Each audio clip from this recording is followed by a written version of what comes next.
Hello, today's October the 7th, it's Saturday, it's about almost 5 to 10, so we're in Yukon still, of course. It's quite a pretty town. I'm trying to look beyond everything that's going on in my life here, and look at the fact that I'm in the Yukon, which is a once-in-a-lifetime opportunity, really. So we're in front of a Government of Canada office, and I stayed at a backpacking hostel last night, which was fine. It was only $35, which is within my price range for sure. But I just had a Starbucks coffee, and actually look at that here. More of this weird graffiti. Well, the thing is, I look at these things in my life, and I know some stuff is bullshit that's supposed to make me think one thing, and I have to figure out what's reality and what's not. So we'll just look at some of the stuff here. But what I wanted to just quickly point out in this short little video is we're in front of, this is Main Street here, and you can see the mountains in the background. It's quite a beautiful place. It's unfortunate that I can't see the real Yukon, but we have to look beyond that and just deal with the reality of what we got. But we're in front of a Government of Canada office of some sort. But look at the time. There's this clock right in front of a Government of Canada office. And so here it says it's 8 o'clock, but it's not. It's 10 to 10. And then we go over to the other side of this, and it says that it's 12:30. And it's not. What will this side say? Oh, look at this.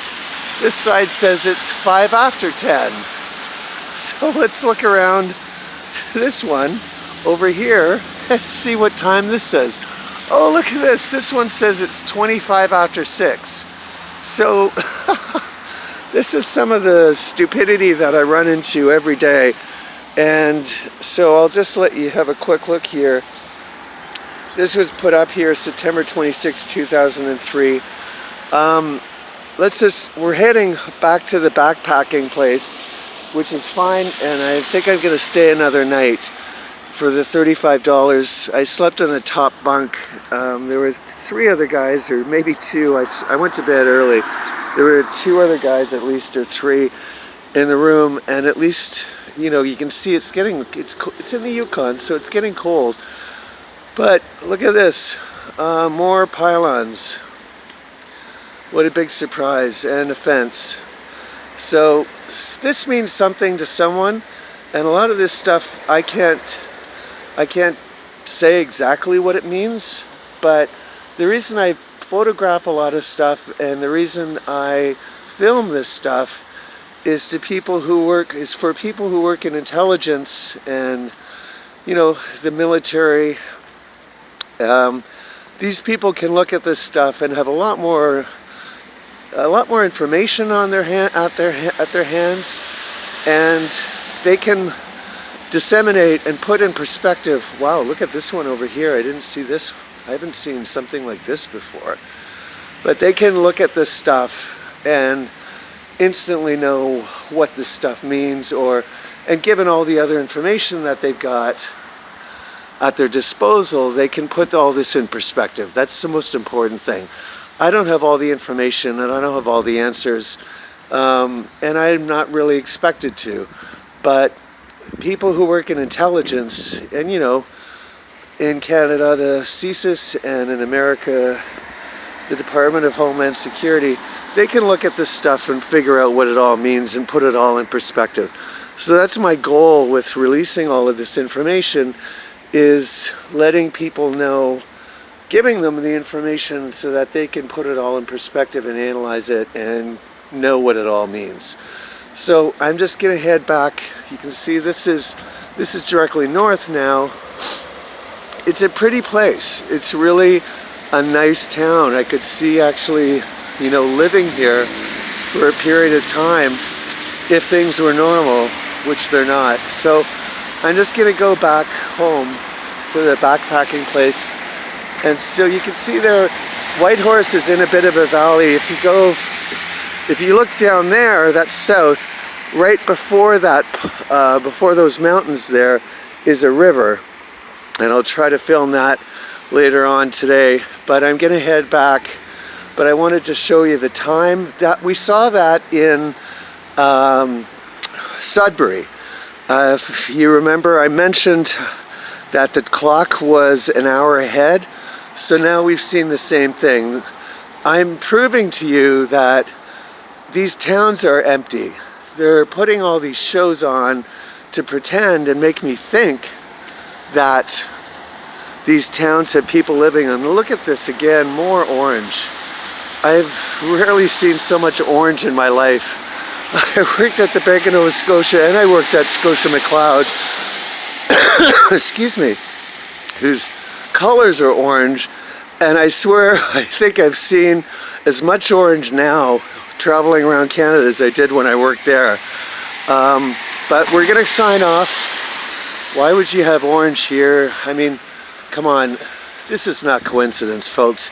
The other thing I was pointing out today is, you know, some of this stuff could be made up, some of it could be show, but there's so many details that nobody is that detail oriented that they would catch all of this stuff. Again, look at here. What is this? Like, have you ever seen this in your life? I don't remember this in Toronto growing up. What is orange? Like, somebody specifically painted orange on the top of this.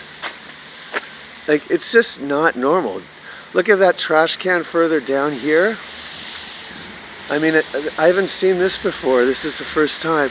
Look at the top of this trash can here. It's orange as well. This is not coincidence, folks. Come on, this just can't keep happening. We're in the Yukon, thousands and thousands of miles away from Toronto. And we saw this in Toronto too. Why is there orange painted? Somebody specifically painted the color orange on top of this for some reason.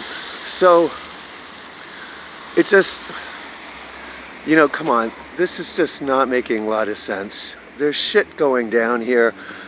I actually saw last night, I put in perspective the horses that I saw when I was standing on the roadway waiting to get to Watson Lake from Fort Nelson. The horses that showed up, the Illuminati are so mentally insane that they just revel in this stuff. Oh, here's the Anglican church. Okay, this is where I'm going to go for church tomorrow. They're so mentally insane that they will, they just revel in their evil. And so the horses, I had a weird feeling about them. They went to a water, source of water. There were some big jugs that they go to get water when they were out in the field, and there was a tank. There was a car that came by and filled the water tank, and I had an odd feeling about that tank, about the truck that was delivering water. And when the guy passed by, he said that he waved and smiled, and I got an odd feeling about it.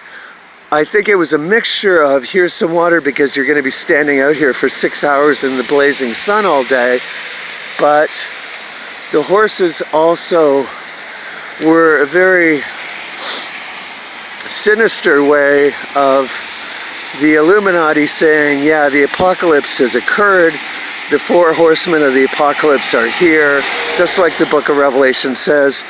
And it dawned on me last night, yeah, everybody's been expecting this big, you know, nuclear explosion or some big catastrophic event where the world ended up, you know, blowing up, or earthquakes or volcanoes, which, hey, may still happen. But the reality is, the apocalypse has already occurred. What the book of Revelation says and the Bible says that this apocalypse will occur, and it'll signal that the end days are here. That has already occurred. It's not coming, it's already happened. So I'm just gonna close off this video now. I like to keep them short, but we're walking along. I want to give you just a feeling for what the city looks like. It's a pretty place. interesting pylons up here again. You know, you just wonder what the fuck is going on, pardon my French, but there's something going down. I have to figure out what I'm doing, and my backpacking place that I'm staying at is just up this street, so I think I'm gonna go and pay for another night, so I've got a place to sleep today, and then wake up tomorrow and go to church and make a plan and figure out what I'm doing from there. But I'm gonna sign out and I'll send this video shortly.